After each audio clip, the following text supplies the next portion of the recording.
모세의 신신당부 18번째 완전한 삶 신명기 18장 공독이었습니다.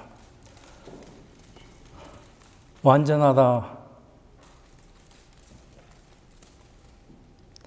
이 뜻이 완성하다, 충분하다 또는 흠이 없는 이런 의미예요, 원래.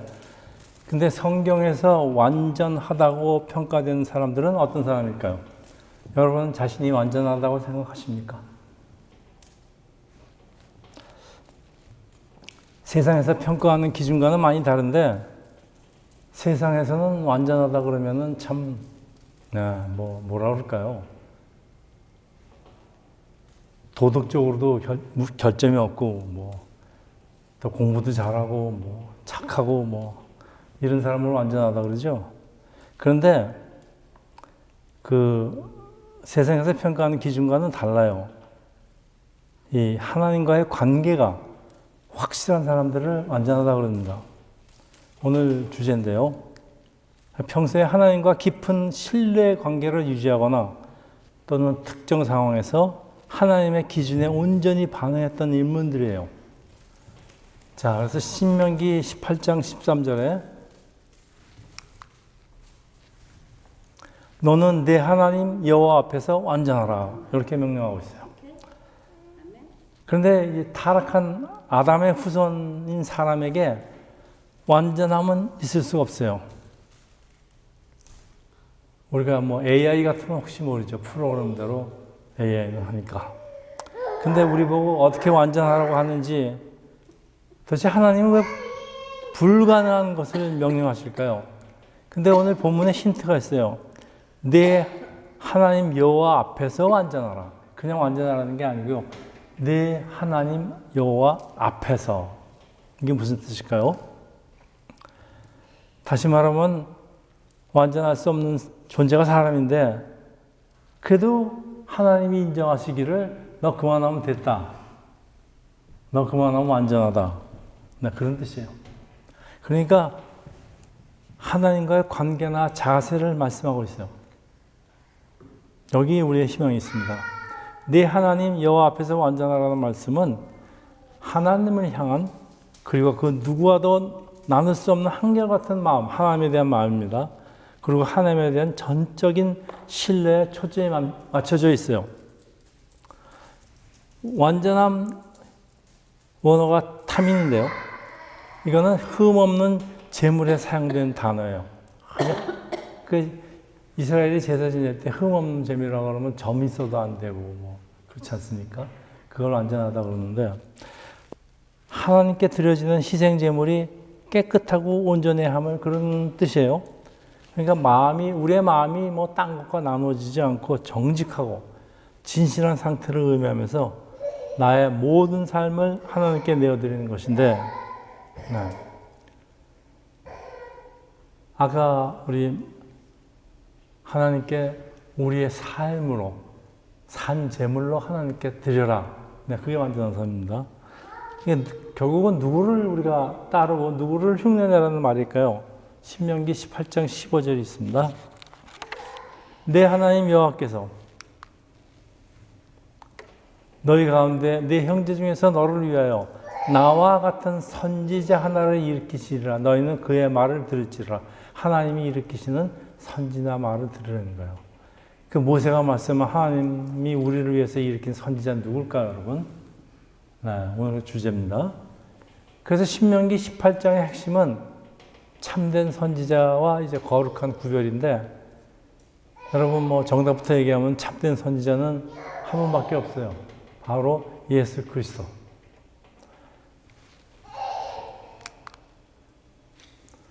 저게 이제 종려 주일에 예루살렘에 십자가에 달리기 위해서 입성하시는 예수를 보면서 무리들은 외치는데요. 호산나, 호산나. 이게 번역하면 우리를 구원하소서. 호산나가 그런 뜻입니다. 호산나, 호산나, 우리를 구원하소서. 사람들은 예수를 단순히 정치적 해방자로 보지만 오늘 본문은 예수가 하나님이 우리를 위해서 세우신 바로 그 선지자라고 증언합니다. 모세가 이스라엘을 이집트 노예로부터 해방시켰듯이 예수님은 우리를 세상과 죄의 노예에서 해방시키기 위해서 예루살렘으로 입성하신 진정한 지도자입니다. 따라서 우리의 그 완전한 삶은 도덕적인 완전함이 아니에요. 하나님이 세우신 참된 선지자 예수 그리스도를 따르는 삶. 세상의 가치관과 설키지 않는 삶입니다. 이게 거룩하다고 합니다. 거룩하다는 뜻은 구별됐다. 그런 뜻입니다. 그리고 우리 크리스천들은 하나님에 의해서 성령님에 의해서 구별된 성도들입니다. 우리가 정말 거룩해서 그런 게 아니고 하나님이 구별해 놓기 때문에 구별하시고 너는 거룩하다. 그렇기 때문에 거룩하다 그런 얘기입니다. 자, 그래서 이스라엘이 가나안 땅에 들어갈 때 그 땅에 점술, 기륭을 말하는 사람들, 무당, 그건 본받지 말라고 경고한 이유는 세상은 힘과 권력이나 또는 기복적인 방법으로 완전한 삶을 찾으려 하지만은 우리의 완전한 삶은 세상의 방법이 아니라 오직 겸손하게 나귀를 타고 오시는 예수를 따를 때 완성합니다.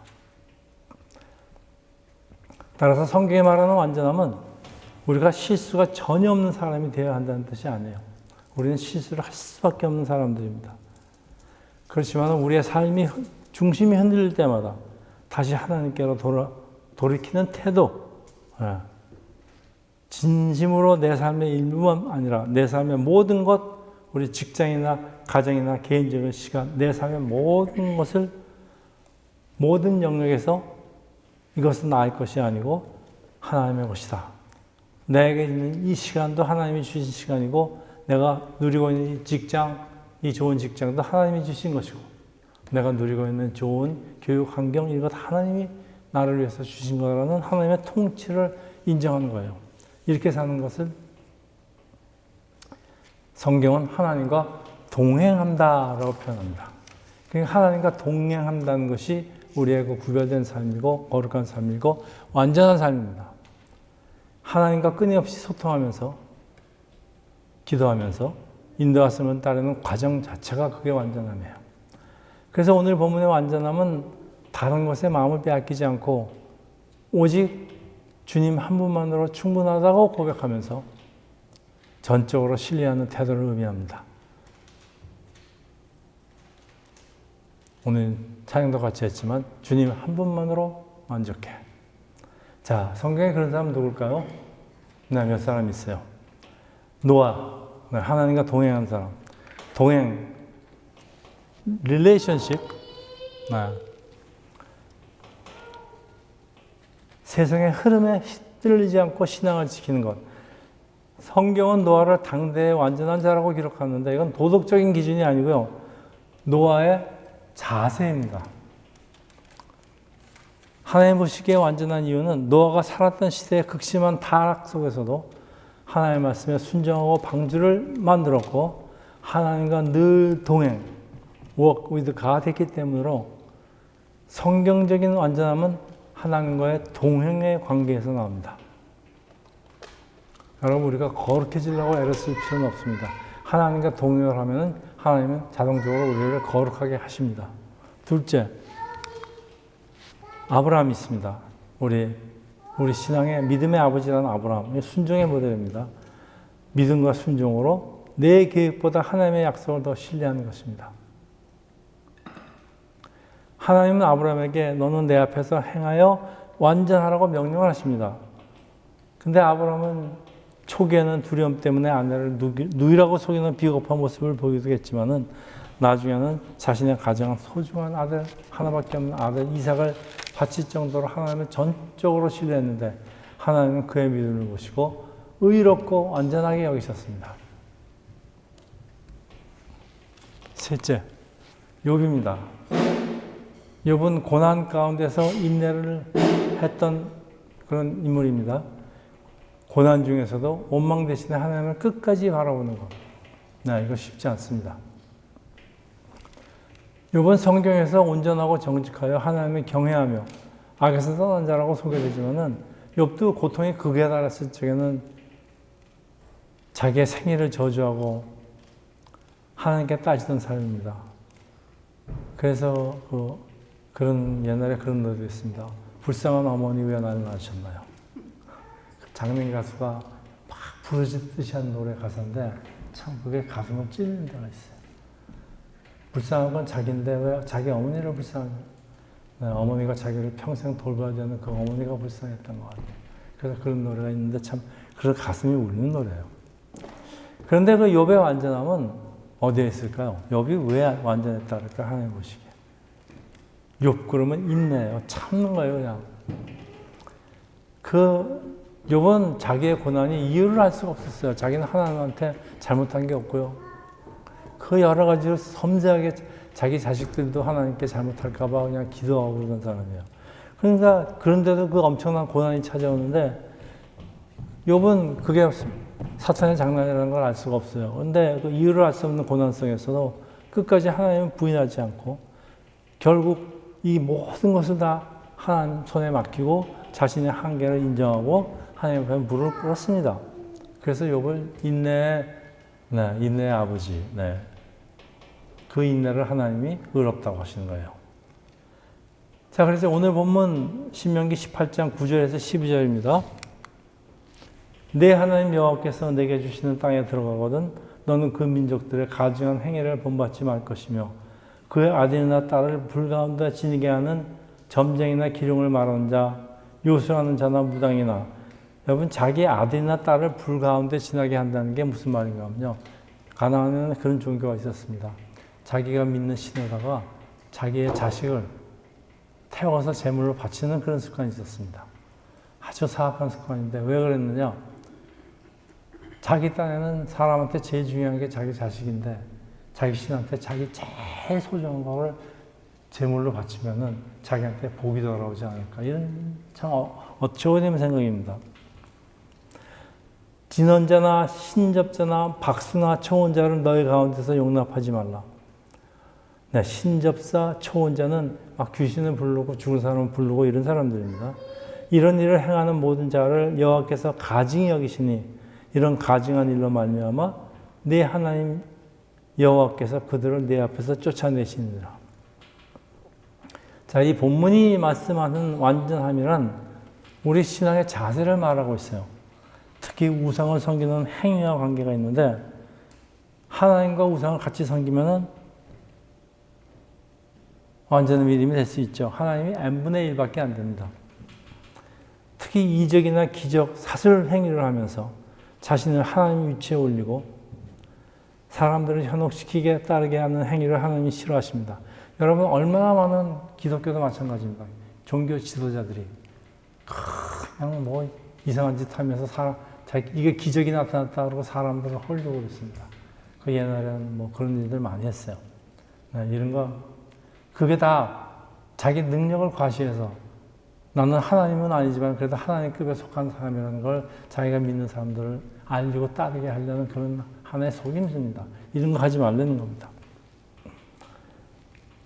사술은 하나님 영역에 도전하는 행위예요. 이건 사람은 기적을 하시는 분은 하나님 한 분밖에 없는데 이런 이상한 기적을 행하겠다는 게 하나님 영역에 도전하는 행위입니다. 이건 비과학적이에요. 과학적도 아니에요. 또 비도덕적이에요. 그래서 사술은 우리의 참된 신앙을 훼손하는 행위입니다. 하나님 백성이 절대 하면 안 돼요. 그런데 참 많이 하고 있습니다. 내가 병 고치는 은사가 있다. 내가 무슨 은사가 있다. 그러면서 자꾸 이거 하나님 사람들한테 보여주는 여러분 그런 종교 지도자가 있으면 당장 떠나세요. 따라갈 사람들이 아닙니다. 그런데 이제 우리가 이 세상 속에 살고 있는데 이 세상이 원래 험하고 악하고 참 무서운 곳이에요. 그러니까 이 세상에서 내가 살아남기 위해서는 어쩔 수 없다. 그런 핑계를 대면서 세상과 하나님을 같이 섬기자. 이러면 안 된다 그런 얘기예요. 하나님 성품을 본받으면서 사는 것이 거룩한 삶이에요. 레위기 11장 45절입니다. 나는 너희의 하나님이 되려고 너희를 애굽 땅에서 인도해낸 여호와라. 내가 거룩하니 너희도 거룩할지라. 내가 거룩하니 나를 닮다 보면 너희도 거룩해진다. 베드로전서 1장 16절 기록되었을 때 내가 거룩하니 너희도 거룩할지어다 하셨느니라. 우리가 거룩해지는 것은 이런 뭐 이상한 행위를 하면서 거룩해지는 것도 아니고 내가 도덕적으로 깨끗하려고 착한 애를 쓰면서 애쓰는 거 중요는 하죠. 이렇다고 거룩해지는 게 아닙니다, 여러분.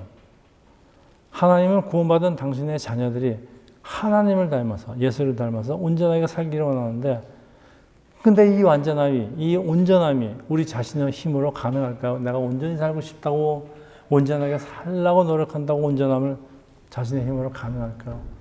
여러분, 이렇게 살려고 노력했던 사람이 그 유명한 모든 사람이 다 존경하는 다윗입니다. 그렇지만 다윗이 그렇게 살 수 있었습니까? 한순간에 잘못을 저지릅니다. 자, 하나님의 은혜가 없으면 자신의 노력만으로 가능하지 않는 이유가 원래 이 사람이라는 존재가 우리 조상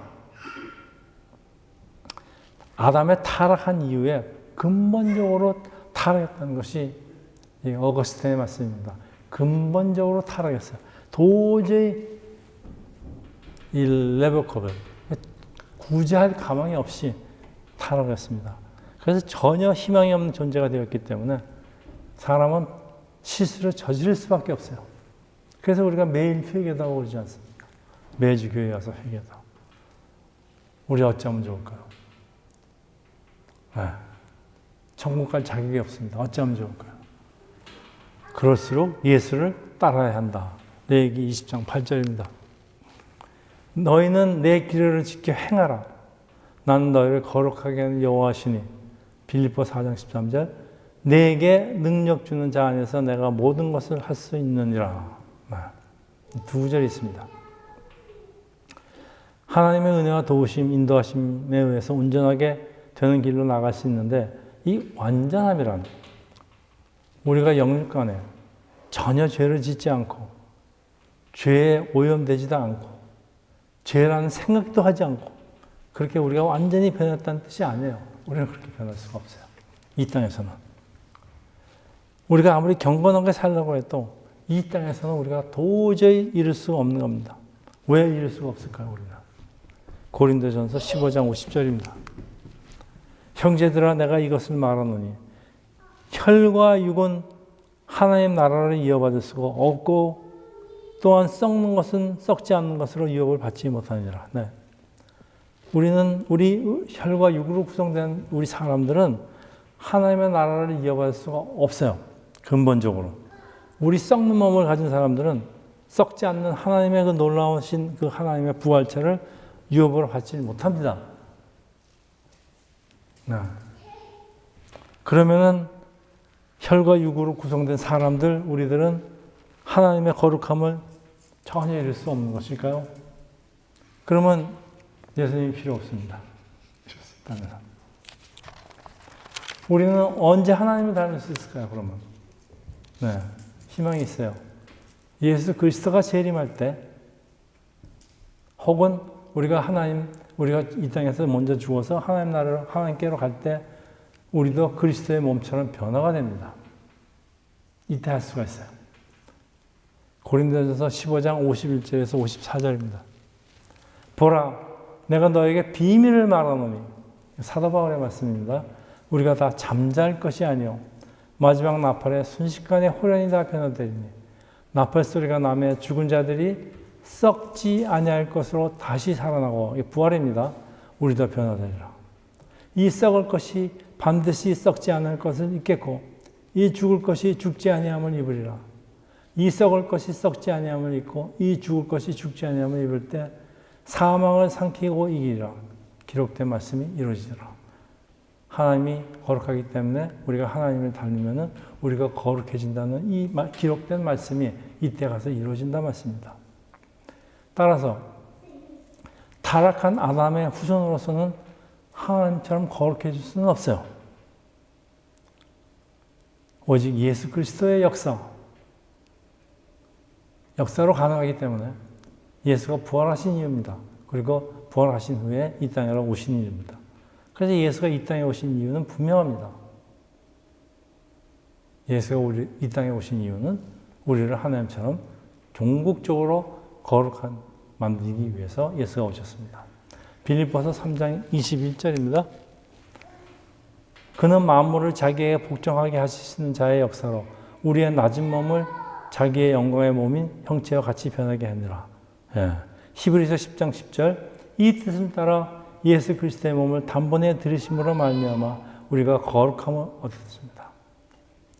모두 다 예수님의 공로라는 말씀입니다. 그러니까 우리의 궁극적인 온전은 이 땅에서는 이루어지지 않아요.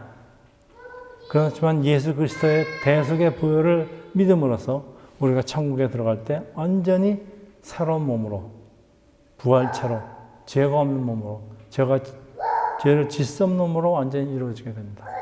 여러분, 그래서 에덴 동산에서 사람들의 존재는 죄가 없긴 했었어요. 그렇지만 죄를 언제든지 지을 수 있는 존재였습니다. 뱀이 와서 꼬시니까 그냥 죄를 짓습니다. 그게 에덴 동산이에요. 이 땅에서 사는 우리들은 어떨까요? 대부분 너도 나도 먼저 죄를 짓겠다고 덤벼듭니다. 내 머리를 이용해서, 내 능력을 사용해서. 근데 우리가 갈 천국은 어떨까요? 천국은 뭐 아담의 모형이 아니야. 에덴의 모형이라고 그러는데 그렇지 않습니다. 천국에서는 우리가 죄를 질래야 질 수가 없는 것이 천국입니다. 아무리 죄를 질려고 해도 질 수가 없어요. 왜? 왜 못 질까요? 천국에. 천국에서 우리가 죄를 짓고 싶어도 못 짓는 이유는 뭘까요? 천국에는 죄가 존재하지 않습니다. 그래서 못 짓어요. 자, 요즘은 AI가 사람 하던 일을 대체하고 있죠. 언젠가는 아마도 곧 사람들의 모든 일들을 빼앗아갈 거라고 하는데 여러 가지 이유가 있어요. 이게 AI는 프로그램된 대로 조금도 실수 없이 쉬지도 않고 밥도 안 먹고 전기만 주면 사람보다 정확하게 빠르고 불평도 없이 일을 처리하기 때문이지만 이게 AI입니다.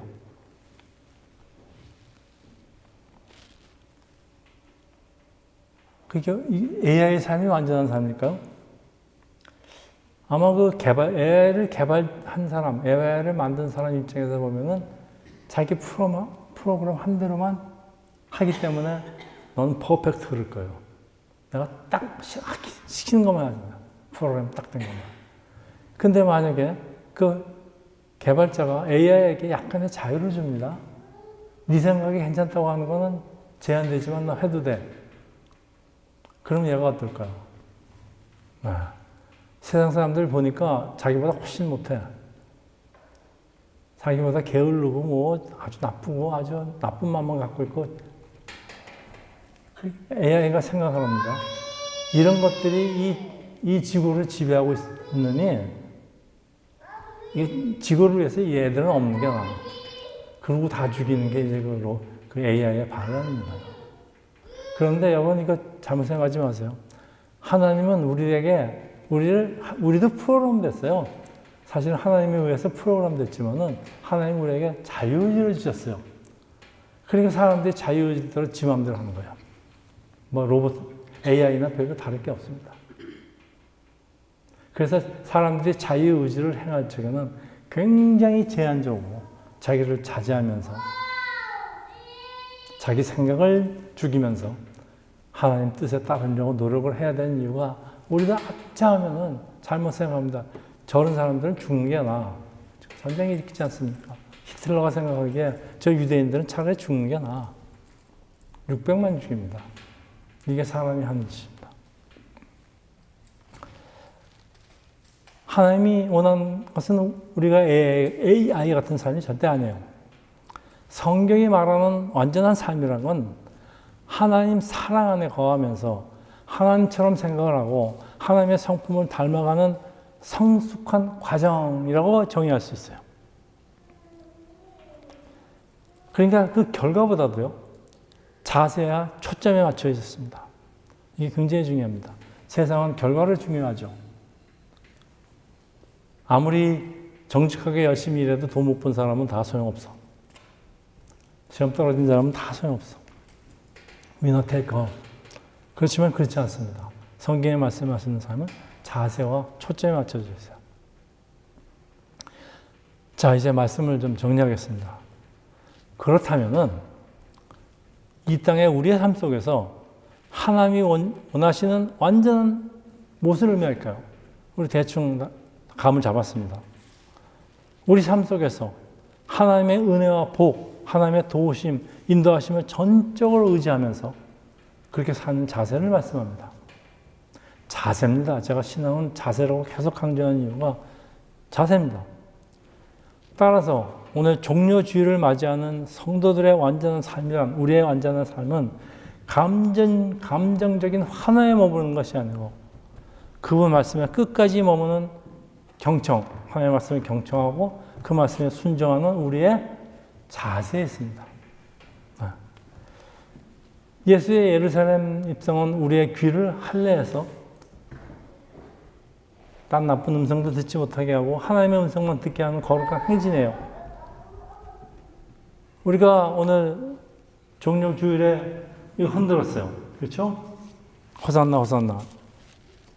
주님 나를 구원하소서. 호산나 호산나. 자, 우리가 흔드는 이 종려나무 가지가 우리가 오늘 섬기는 예수를 향해서 흔드는 이 종려나무 가지가 혹시 나의 그 이 세상에서의 세속적인 복만 위한 것 아닌지 생각해볼. 우리가 예수를 섬기는 이유가 나의 세상 복을 위한 것인가? 여러분 이거 항상 질문해 보는 것이 이게 완전한 삶의 온전한 자세입니다. 여러분 이 세상에서 아무리 잘 살아도요. 이렇게 살면 뭐합니까? 예수님이 나의 도구가 되고 수단이 되는 거지. 예수님이 나의 주인입니까? 그렇게 살면 하나님이 절대 기뻐하지 않고 결국은 천국에 들어갈 수 없습니다. 그게 죄니까.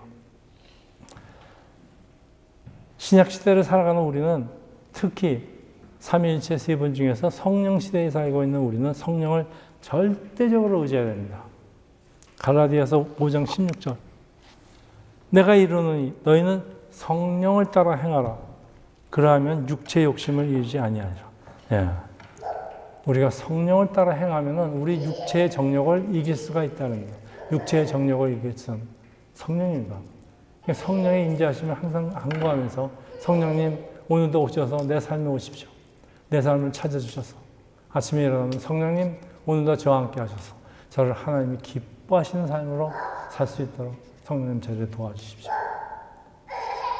예배를 드릴 적에도 성령님 우리 주일 오늘 예배 성령님이 함께 하셔서 우리 예배를 인도하셔서 우리가 결코 하나님을 기쁘게 할 수 있는 예배를 드릴 수가 없기 때문에 성령님 저희 예배를 대신 인도하셔서 우리를 산재물로 드릴 수 있는 그런 예배를 하나님이 기뻐하시는 예배를 드릴 수 있도록 하나님 저희들과 함께 하시옵소서.